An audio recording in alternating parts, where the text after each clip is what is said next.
Thank you. Please, you guys, what a crowd. We love you too. Thank you guys. It's good to see you.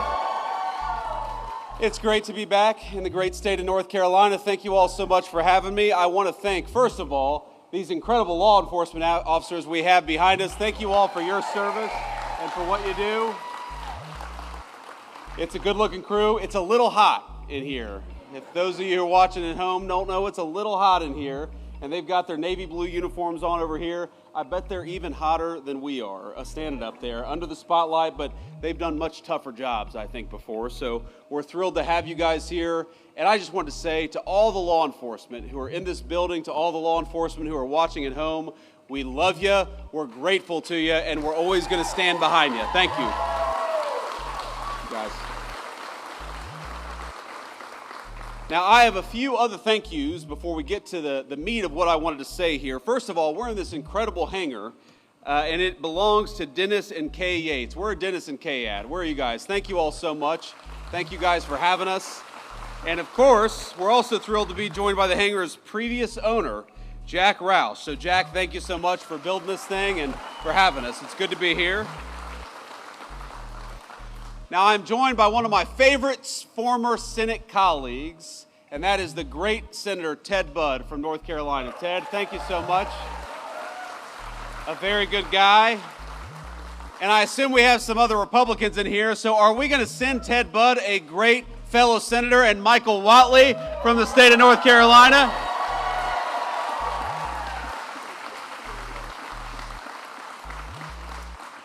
Now, Michael Whatley, I got to know, he was the RNC chair. He was a great friend of me and of the whole administration during the race, but Michael loves the state of North Carolina. He's going to fight for law enforcement. He's going to fight for law and order. He's going to fight for good jobs. He's going to fight for North Carolinians and nobody else. Michael Whatley, God bless you, man. Thank you so much for being here.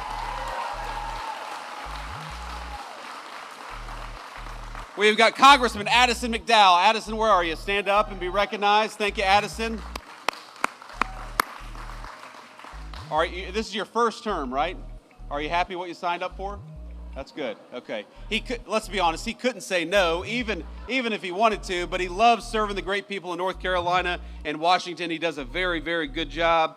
And then I also want to give a shout out to Mark Harris. Mark, where are you? Please, Mark, you're a great guy. Thank you for everything. But I want to just say that being here in North Carolina, we're here to talk about law and order. We're here to talk about law enforcement, and we're here to talk about the basic fact that you all pay your taxes. They go to safe streets and safe cities. You ought to be able to enjoy the places that were built by your tax dollars. You ought to be afraid, the criminals ought to be afraid of you. You ought not be afraid of the criminals. It's very simple. And I think for too long in this country, we actually took the exact wrong approach. We told people that if you were walking down a city street and there was a crazy person over there yelling and screaming at your kids, you ought to walk to the other side of the street rather than possibly be accosted by a violent person. Well, you know what I think? I think that if a person is being violent and threatening to young children and young families, they ought to send their asses to prison instead of telling people that they got to cross the other side of the street.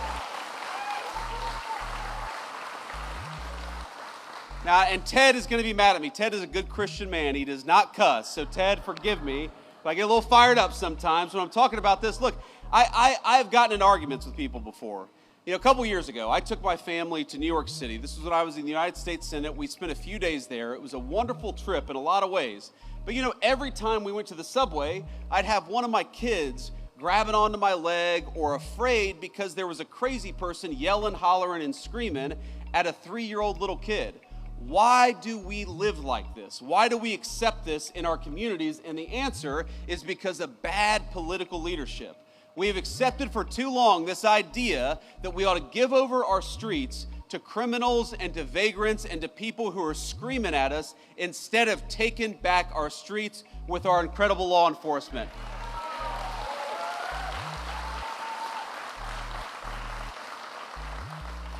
And there are so many things that we can do. You know, in Washington, D.C., the first 2 months that we surged the National Guard, that President Trump surged the National Guard into Washington, D.C., there were no murders.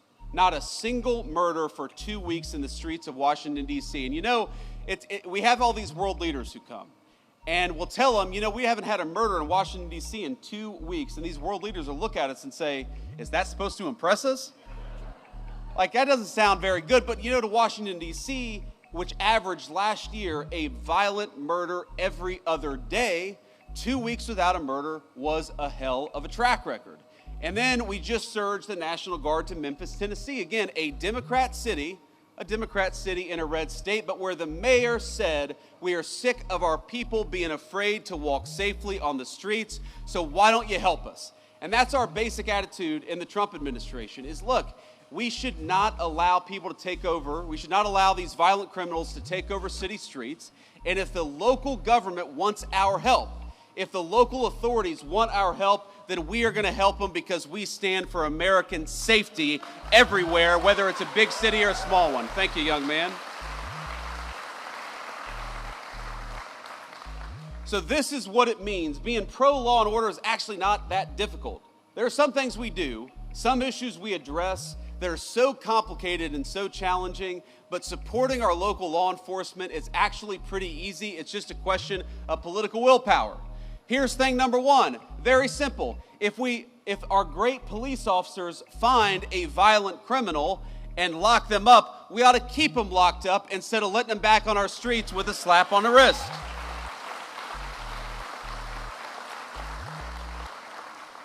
That means we want to give our police officers the very best equipment and the very best protection anywhere in the world. We want you guys to have the very best, and we're going to fight every single day to make sure that they have it. It means punishing state and local jurisdictions that restrict your ability to do police work. They just want to do their jobs. They ought to be allowed to do it. And it means pursuing enhanced sentences for violent criminals, like the violent criminal who murdered that poor innocent girl in Charlotte, North Carolina just a couple of months ago. And I want to talk about her for a second because I think, we got a beautiful baby over there. How you doing, man? Yeah, I would like to. How old is she? 6 months old. Beautiful. Thank you. Thank you for bringing her.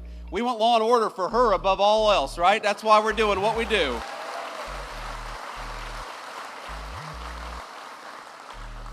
But we all know a couple weeks ago, and it's one of these things that got bumped out of the news because of the political assassination of Charlie Kirk. And so let me talk just a bit about that.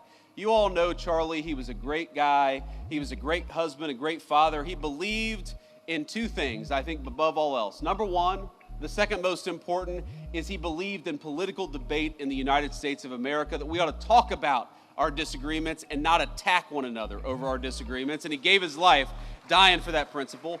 And the second thing he believed, and it was the most important, is that he wanted to be a Christian evangelist. He wanted to bring the gospel everywhere, and he saw connecting with people and debating politics as an opportunity to talk about his faith. And I think it's important to honor him by recognizing that this is a kid, and he died at 31 years old. This is a kid who every single day, he would go to these college campuses, he would talk for 3 hours with anybody about whatever they wanted to talk about, and he believed in the civic virtue of open debate. He gave his life to protect that civic virtue, and he gave his life serving that civic virtue at the highest level. He was a great guy, and his loss was the nation's loss. And Erica, we love you. Erica's his beautiful widow. And I think you all will join me in saying that what happened to Charlie was disgusting, it was unacceptable, and it is the most anti-American act of violence that we've seen in the last couple of weeks in this country. It was a disgrace.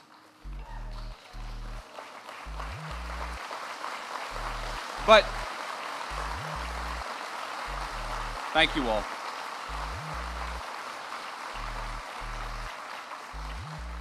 I appreciate that, and the thing is, it actually bumped out of the news this terrible story in Charlotte. And here's the basic summary, as far as I can recall it, is you have a violent criminal who has been arrested 14 times, often for very violent offenses, who gets on a bus with an innocent young girl, 22 years old, and slits her throat, and she dies. She died because she was coming home from work. She worked at a pizzeria. She came from a beautiful family. She had a young boyfriend. She had her entire life ahead of her. And she was actually a refugee from Ukraine. So she came from a war-torn country.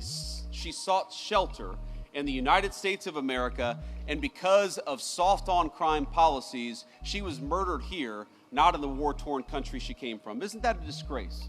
And isn't that an insult to the incredible law enforcement officers who arrested this person 14 times? They did everything that they could to keep this thug off the streets, and it was the political leadership that failed, and we got to be honest about that. I saw former Governor Cooper say, and this is Michael Whatley's opponent, former Governor Cooper said just a couple of days after the attack that we have got to do more when it comes to law enforcement to keep people like this off the streets. And my response was, Governor, he was arrested 14 times. Law enforcement did their job. It's time for you to do your job.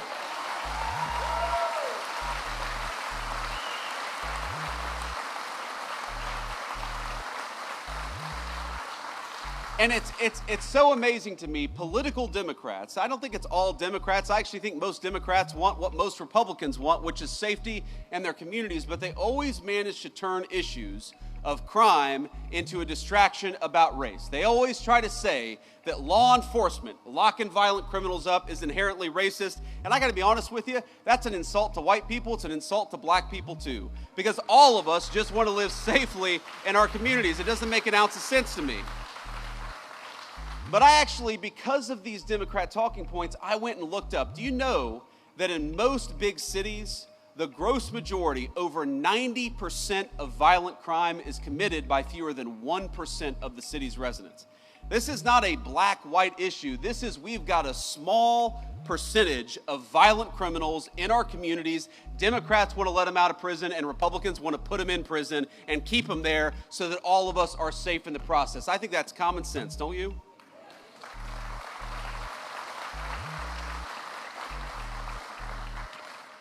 So I also got to talk a little bit about another law and order problem. I said Charlie Kirk's assassination was the most political and disgusting violence that we've had in this country in the last couple of weeks.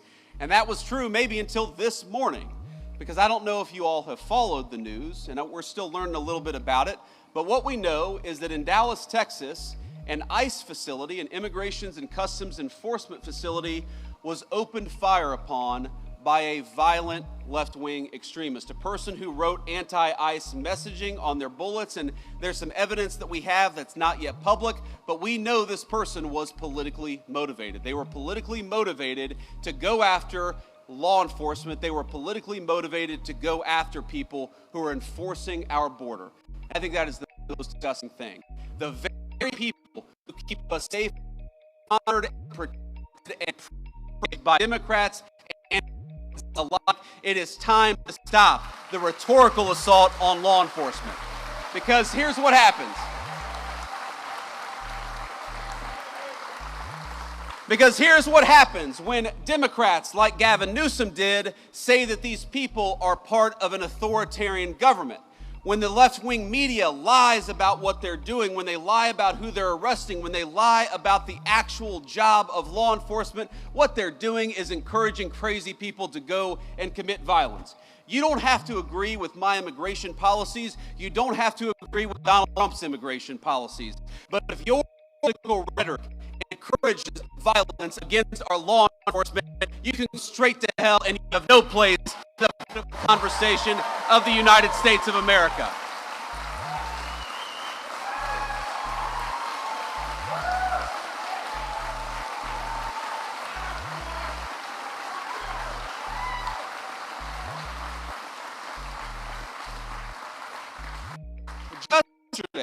Just yesterday, NBC News, maybe the worst of all the fake news, and I'm sure we have an NBC reporter out there.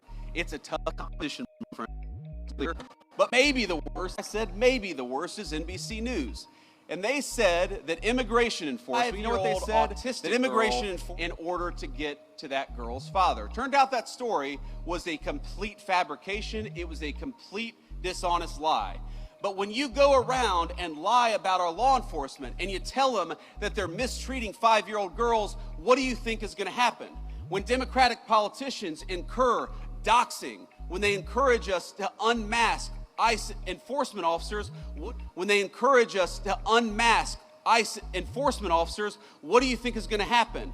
When the mayor of Los Angeles encourages violent protesters to get in the face of our law enforcement, what do you think is going to happen? What's going to happen is political violence, and political violence has gotten out of control in this country. We got to stop it. We got to condemn it, and that starts, unfortunately, at the very top of the Democratic Party. If you want to stop political violence, stop attacking our law enforcement as the Gestapo. If you want to stop political violence, stop telling your supporters that everybody who disagrees with you is a Nazi. If you want to stop political violence, look in the mirror. That's the way that we stop political violence in this country, and we've got to do it.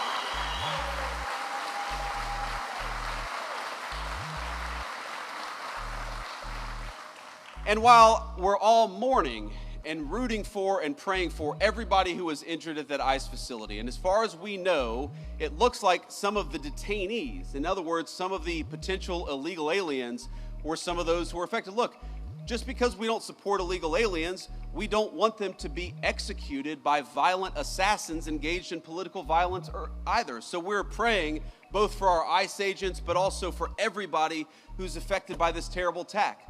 But that was an ICE facility. And as these guys behind me know, and a few of our police officers know, police officers writ large face too many threats of violence all across the United States of America. And we know where it started. We all remember the summer of 2020 when all of these violent protesters were encouraged to treat police as the enemy instead of as the solution. You'd take 1,000 police officers, you'd find one person who didn't do something perfect and use that one guy to tarnish the other 999 police officers.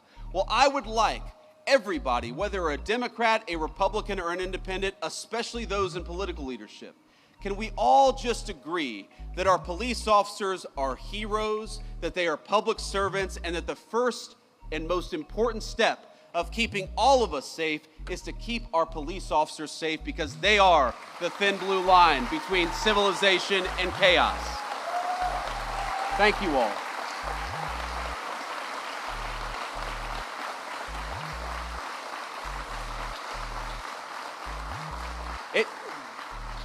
It just happens too much. Our police officers being assaulted, our police officers being attacked. You have these crazy attacks where you have a cop in a squad car who's enjoying their lunch break, and somebody comes up and summarily executes them before the cop even had a chance. It happens way too much, and it happens because too many of our political leaders have encouraged it. Now, it's not just that. It's not just the rhetoric that encourages violence against our law enforcement. You know, when I was in the Senate, there was a big bill that was going around, and it was basically that we were going to try to eliminate qualified immunity from police officers. One of the most disgraceful and worst ideas that I've ever seen. In other words, that we were going to make it easy for criminals to sue police officers for doing their job. Now, does anybody think, when you see the fake news media and the way they attack our police officers, does anybody think that we need to make it harder for our police to do their job? Some of America's cities today have worse murder rates than the very worst third world cities all over the world. That's not a joke. You go to Port-au-Prince, Haiti, or you go to some of the poorest countries all over the world, even those countries have a better murder rate than Washington, D.C. or some of the major American cities. Some of them have better murder rates than Charlotte, North Carolina. That's a disgrace. All of us should be asking, how do we make that better? How do we make people safer in their communities? How do we make it easier for a young family to walk down the street in security and comfort? But unfortunately, we've got a crew of violent radicals in the United States of America who think we ought to make it harder for police to keep us safe than easier for police to keep us safe. So here's one thing I'd like to do. I'd like every single Democrat starting today, and every Republican too, while we're at it, to say that we are going to defeat these efforts to strip immunity from our police officers. We're going to make it easier for them to do their job, not harder for them to do their job. Let's fight for it every single day.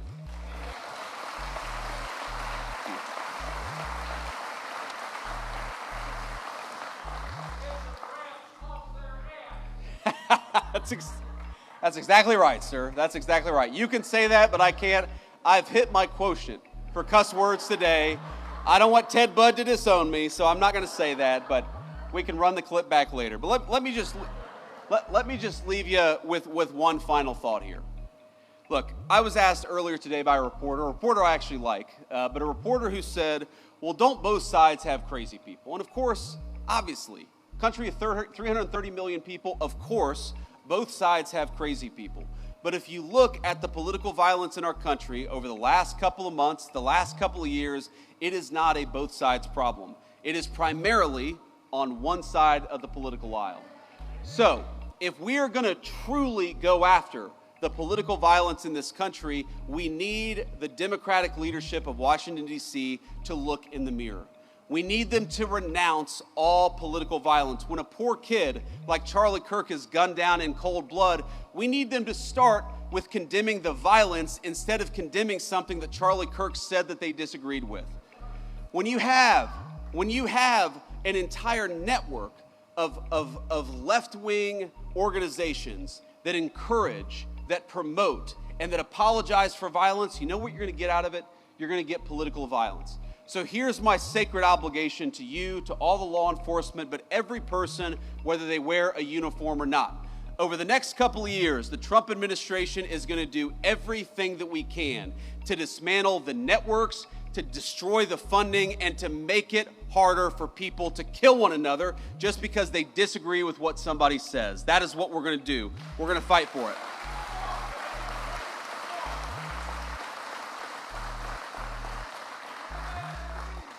Let me just leave you with this one final thought. Now, most of the time when I go around to events like this, I'm talking about our big, beautiful bill, our working families tax cuts. And I want to leave us just with a reflection on that, because while we're talking about law and order today and we're honoring the police, one of the ways in which we rebuild the American dream is by allowing you to keep more of your hard-earned money. And that bill that these great congressmen worked on and the great senator here, what it did was very simple. It increased the child tax credit.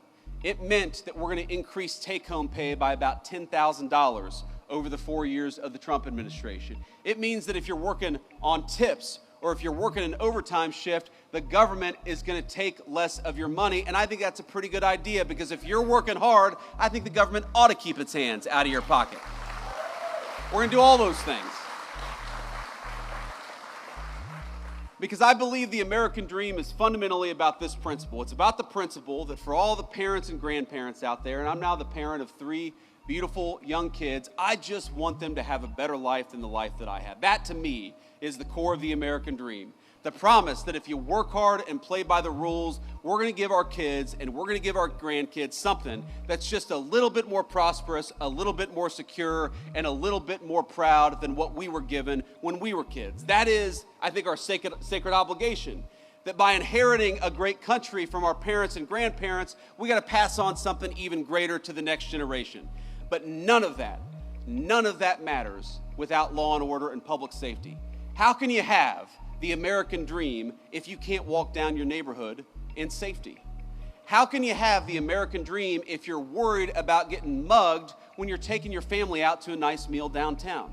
How can you have the American dream when every celebration, every big moment in a person's life, you're too worried about violent crime and not focused enough on the things that make life worth living?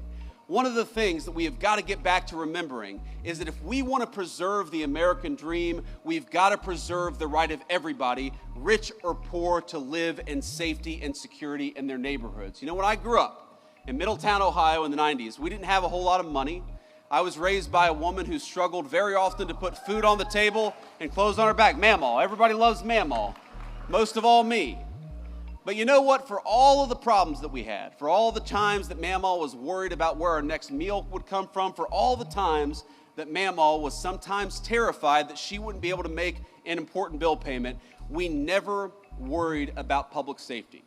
And the reason we never worried about public safety, the reason she knew I could go across the street and play in the park in safety and comfort, is because we had something in this country. And that was a recognition, Democrat and Republican, that we stood with law enforcement and we stood with their mission.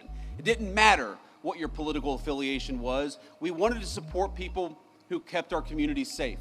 And that's something we've gotten away from, because a lot of the people who report on the news, A lot of the people who actually make policy in Washington, D.C., let's be honest, they are wealthy people who can block themselves off from the consequences of the policies they impose on the rest of us. Now maybe they've never had to call a police officer because they can call a private security guard. Maybe they've never had their home broken into because they live behind a gated community. Maybe they don't have to worry about walking down the streets of a city safely because they've got a driver in a big fancy car who can take them from point A to point B, but that is not true of the gross majority of our citizens. So I want to tell you, when I talk about protecting the American dream, when President Trump talks about fighting for the American dream, at the very top of that list is fighting for your ability, whether you're rich or poor, to be safe in the home that you love. It is our sacred obligation, it's their sacred obligation, and we're going to work for it every single day. God bless you. Thank you for having me.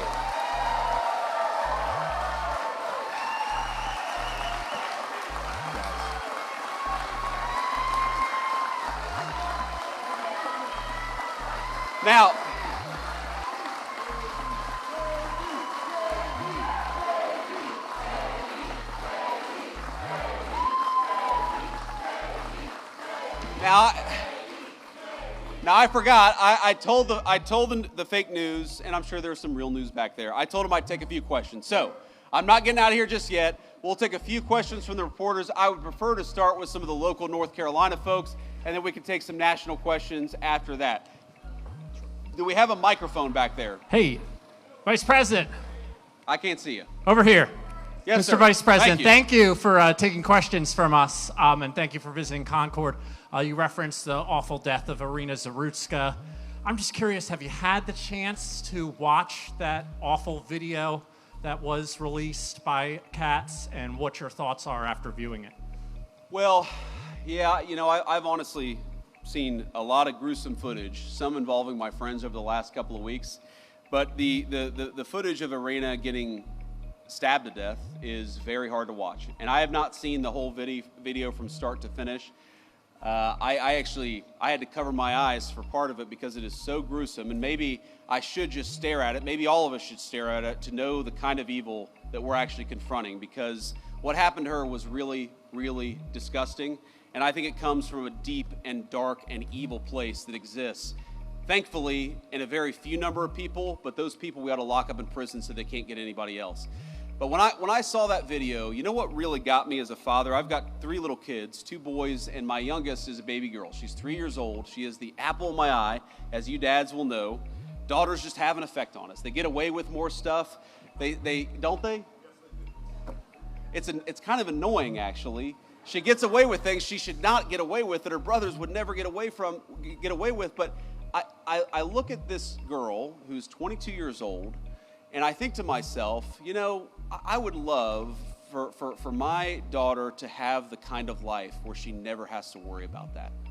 And there's this moment where she looks up at her attacker and she covers her mouth, and you realize what's going through her head. She knows that something very terrible has happened to her, and I hope that she didn't realize it for too long, because that is unimaginable suffering.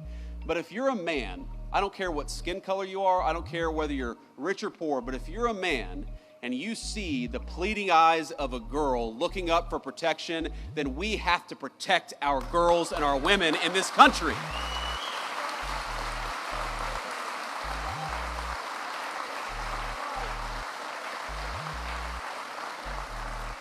And that was my reaction to it. That was my thought when I watched it. Now, young man, this is a very earnest young man.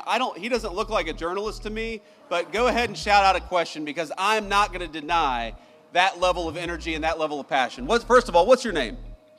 Henry. It's good to meet you, Henry. Ask your question, please.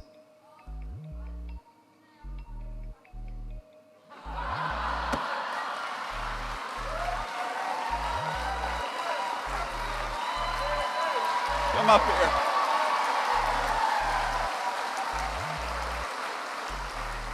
Henry said, I skipped school. Can I have a picture with you? Well, I guess you got to have some excuse to skip school, so I might as well get a photo with Henry.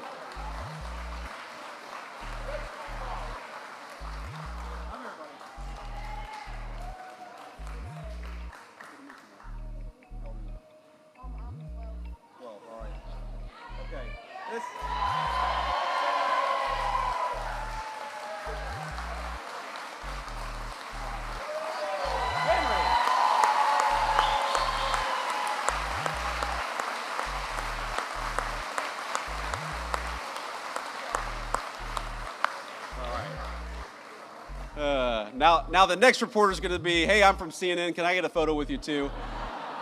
I wish that I got questions that easy. I'm not holding out hope. Sir. Can we get you a microphone? I can't hear you, sir. Gotcha. I'm Jordan Green with Raw Story. President Trump and other speakers here have blamed former Governor Cooper and the mayor of Charlotte for Irina Zarutska's death. Do you also hold the North Carolina General Assembly responsible, who set the laws governing pretrial release that may have affected this crime? Well, look, I think every politician who didn't work hard to keep violent criminals behind bars deserves to have some of the blame. But at the very top of that list is Governor Cooper. Because at the time that we were pushing these soft on crime policies, Governor Cooper was the man in charge. Now, I know we've got some great North Carolina legislators, and I might call them out if they're here. Do we have a North Carolina House Speaker, Destin Hall? Where's Destin at? Destin, thank you, man. We got Phil Berger here. Phil, thank you so much. Senate President Pro Tem. We've got County Sheriff Van Shaw. Where's County Sheriff Van Shaw? Thank you, sir. We've got Cabarrus County DA Ashley Shanley. Is it Shanley? I got that right? Okay. Of course, we got North Carolina GOP Chairman Jason Simmons. Jason Simmons is... That's a celebrity in the Trump White House there. North Carolina Labor Commissioner Luke Farley. Luke, where are you? Luke, thank you. And I know, look, I know that our great North Carolina local legislators here have worked very hard to solve some of these soft on crime policies and make it harder to let violent criminals out so easily, and to demand that when you have a violent criminal who goes in, the person stays there and doesn't get a slap on the wrist and released to commit more crime in the community. That's what we want. We don't want a criminal justice system that goes after innocent people. We also don't want a criminal justice system that lets obviously violent felons out of prison without any real consequences. It's just very simple. And again, I go back to the statistic where we have got such a small number of people who commit so much of the violent crime. If we just locked them up, and I mean, look, I believe in repentance and I believe in forgiveness, but I believe that forgiveness often only comes on the other side of real punishment and real regret, which is why we got to lock some of these guys up in the first place. So yeah, I blame the political leadership, and I can't get over a governor who pursued soft on crime policies, Roy Cooper, who pursued soft on crime policies, who let violent criminals out of prison, and then after Irina was murdered, to have the audacity to blame our law enforcement. Law enforcement arrested this guy 14 times. They did their job. It's time for the politicians to do their job too. Next question. Vice President Vance, thank you so much for taking questions. I'm Casey Jones from WCCB Charlotte. When it comes to cracking down on crime in cities like DC, Memphis, Chicago, sending the National Guard, what specific metrics does the administration use to decide where those resources go? And can we expect that kind of response here in Charlotte anytime soon? Well, look, if the mayor of Charlotte and the governor of North Carolina asked for our help, we would absolutely send it, because we believe in helping people regardless of whether they're Democrats or Republicans. We would love to have the mayor of Charlotte reach out for our help, and you asked what the metrics are. That's one of the most important metrics. We want to go where we can have a real partnership between local law enforcement and the federal officials so that we can root out the crime. And that goes to the second metric. What is the most important thing? You can tell how many people are being murdered in a community. You can tell how many carjackings there are. You can tell how many armed robberies there are. There's way too much violent crime happening in our country. And when we look at an American community, again, we don't care about their politics. When we look at an American community where people are suffering because of violent crime, our response is, we want to help, just let us. And I'd encourage everybody to talk to your local officials. I know we're a little far away from Charlotte, but to talk to your local officials and encourage them to ask for the help of the Trump administration. We are willing to provide it. We want fewer people to be affected by violent crime, but these guys have actually got to play a partnership role with us. And unfortunately, way too many of them. Some of these people, it's crazy. They are ruling over cities that have violent crime rates that are worse than Mogadishu, and they say, no, we don't want Donald Trump to come in. Well, excuse me, if you don't need the federal help, then why is your murder rate so terrible in the first place? You do need the help, you just need to admit it. Thank you, Casey. Next question. Vice President, Michael Warwick, I'm with WBTV. Welcome to Race and Country, first of all. Irina's law was just passed by Republican lawmakers. It's now on Governor Stein's desk. It addresses cashless bail. It would allow magistrates to involuntarily commit people who they believe to be sick. However, opponents of that bill don't think it goes far enough for the mental health side of things. It also opens the door to the death penalty, which I know some opponents are against. Why would you encourage the governor, politics aside, to sign that bill? Well, because I want to keep violent criminals off the street, and I want Americans to be safer. And this bill does it. Irina's law does it. Congratulations to the Senate President and House Speaker for getting it over the finish line. The governor's got to sign it. I guarantee if this bill is signed into law, it will help our incredible law enforcement keep the streets safe. And that's ultimately all I really care about. Again, it breaks my heart to think that you have young kids, especially in poor communities, whether they're black or white, who don't feel like they can walk outside. You've got grandmothers who are taking care of grandkids who don't want to sit out on their front porch because they're worried about drive-by shootings. That should break everybody's heart, and the way to solve the problem is to empower these cops to go after the bad guys and to do it with their full skill and their full force. Now, I don't know, have I read every detail of the law? I know some of the things that it does. I know that it ends cashless bail, which would be huge for the people in North Carolina. I know it makes it harder for some of these local magistrates to let people out with a slap on the wrist. That would be huge for the people of North Carolina. But could there be more? There could always be more. But don't let the perfect be the enemy of the good. This bill is going to make North Carolinians safer. They ought to sign it.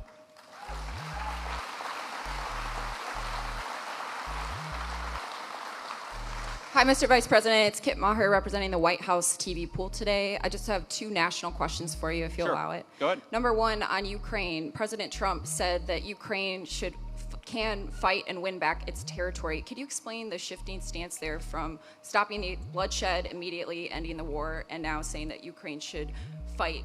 Is that a tactic to pressure Putin back to the table? We'll go ahead and do the second question. Yeah, second question. Yeah. Last year, when I was covering you on the campaign trail, you told Joe Rogan that the difference between Harris and Trump is that Trump is not trying to censor his fellow Americans. I'm wondering if you can square your fervent belief in free speech with what's going on now with Jimmy Kimmel and the FCC pressure. I'd love to hear your thoughts on both of those.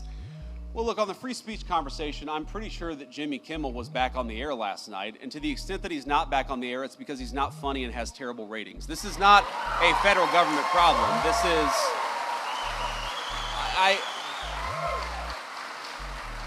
And Kid, I want to answer your question in good faith. What people will say is, well, didn't the FCC commissioner put a tweet out that said something bad? Well, Kid, compare that, the FCC commissioner making a joke on social media. What is the government action that the Trump administration has engaged in to kick Jimmy Kimmel or anybody else off the air? Zero. What government pressure have we brought to bear to tell people that they're not allowed to speak their mind? Zero. We believe in free speech in the Trump administration. We are fighting every single day to protect it. Now compare that to the Biden administration, where we found out just yesterday that conservatives on YouTube and on a number of social media platforms were being censored. Why? Because the Biden administration picked up the phone and said, we want you to censor our political opponents. That is real government censorship, and it left the White House when Joe Biden left the White House. Now to Ukraine. Look, I've answered a version of this question probably 100 times over the past 3 months. And one of the things I'll say about the president is that he is responsive to the reality on the ground. And the reality on the ground is that, number one, we have engaged in incredibly good faith negotiations with both the Russians and the Ukrainians. And I believe the president is growing incredibly impatient with the Russians right now because he doesn't feel like they're putting enough on the table to end the war. That's number one. Number two, the president has grown very confident that this war is bad for Russia. You hear me say this all the time. You hear the president say this all the time. The war is bad for Russia. It's bad for Ukraine. It's bad for America. We want the killing to stop. That remains the president's position. But the president also can look at reality on the ground. He sees the economic numbers that are coming out of Eastern Europe. He sees the number of dead people, both Russians and Ukrainians, that are happening in that war. And the president is telling Vladimir Putin, it is time to stop the killing. He would say that to Zelensky. In fact, has said that to Zelensky. He wants this war to end, and he's doing everything that he can to stop it. But look, if the Russians refuse to negotiate in good faith, I think it's going to be very, very bad for their country. That's what the president made clear. It's not a shift in position. It's an acknowledgement of the reality on the ground. We're going to keep on fighting for peace every single day in the Trump administration.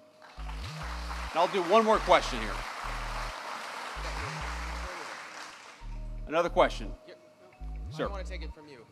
Good afternoon, Mr. Vice President. Monica Casey, WRAL out of Raleigh. We are coming up on the one-year anniversary of Hurricane Helene's devastation. Sure. What is the administration doing to speed up the distribution of federal aid for that disaster?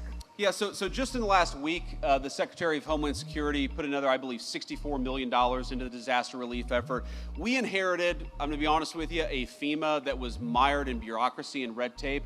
The president has made very clear from day one, we want to get relief to the people of North Carolina as quickly and as rapidly as humanly possible, and that's what we're trying to do. The second thing I'll say is that I understand the governor had a very good call with the president, I believe on 9/11 actually, about a week and a half ago. It may have been, the day before, the day afterwards. But he had a good conversation with the president about some of the disaster relief needs that are there. We're going to keep on working on this. We're going to keep on working with some of our colleagues and the federal congressional delegation from North Carolina. But let me just say, I visited the devastation myself. I want the people there to know we continue to think about them, we continue to work on this issue, and we're going to make sure that we never forget that area of North Carolina and the devastation that storm caused. Great. All right. On that note, I just want to say you guys have been an incredible group to get to spend some time with. Henry, I hope you got the photo you needed. So are you going to get like a tardy, Henry, or what's the deal? If you get a photo with the vice president, you're allowed to have an excused absence? Is that how that works? Okay, he doesn't know, actually.